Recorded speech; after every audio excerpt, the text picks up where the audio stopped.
JNU छात्र संघ की शेहला रशीद ने की पीएम की तारीफ।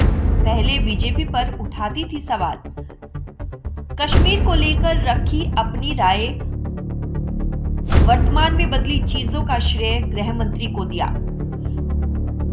जवाहरलाल नेहरू यूनिवर्सिटी छात्र संघ की शेहला रशीद कई सालों तक केंद्र की नरेंद्र मोदी सरकार की तीखी आलोचना को लेकर सुर्खियां बटोरती रही। हालांकि हाल ही के वर्षों में वह कई मुद्दों पर केंद्र सरकार का समर्थन करती दिखाई दी।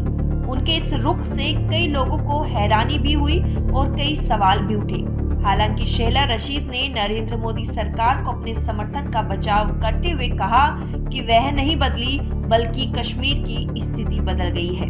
हमने देखा कि हाल ही में पीएम मोदी की रैली के लिए आम कश्मीरी कैसे कतार में खड़ी थी। मेरा एजेंडा शासन को बदनाम करने का नहीं है। मैं इस बात से सहमत हूँ कि लगातार बिजली कटौती जैसे मुद्दों को भी अभी हाल ही में हल होना बाकी है, लेकिन ये अपने आप में एक बदलाव है कि अब सड़कों और बिजली कटौती से जुड़े मुद्दे भी सामने आ रहे हैं।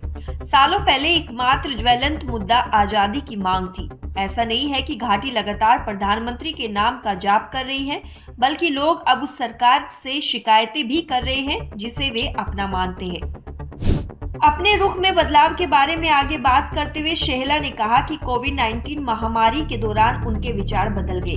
उन्होंने कहा कि मुझे एहसास हुआ कि कभी-कभी हम मास्क लगाने, वैक्सीन और लॉकडाउन जैसे महत्वपूर्ण मुद्दों का विरोध कर रहे थे। आपका विरोध कभी-कभी अपने बनाए गए खेमों के कारण होता है। सरकार के पास बदलाव का एक अलग सिद्धांत था और हमारे पास भी है।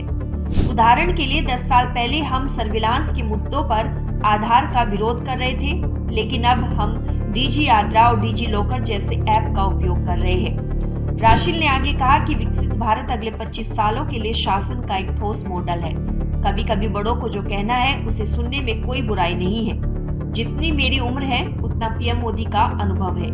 बता दें कि शेहला राशिद को पहले अक्सर टुकड़े टुकड़े गैंग के हिस्से के रूप में देखा जाता था और उन्हें देश विरोधी होने के कारण सोशल मीडिया पर ट्रोल किया जाता था। हालांकि हाल ही के दिनों में वे कई मुद्दों पर केंद्र की नरेंद्र मोदी सरकार की नीतियों की तारीफ करती दिखाई दे रही है। पिछले दिनों उन्होंने गृह मंत्री अमित शाह की भी तारीफ करते हुए कहा कि उन्होंने कश्मीर में शांति सुनिश्चित की। उन्होंने जम्मू कश्मीर में बदलाव के लिए प्रधानमंत्री मोदी और शाह को जिम्मेदार ठहराया। उन्होंने यह कहते हुए उद्धृत किया है कि उन सभी चीजों में किसी को आइस ब्रेक करने की जरूरत थी और इसके लिए मैं वर्तमान सरकार, खासतौर से प्रधानमंत्री और गृह मंत्री को श्रेय देना चाहती हूँ।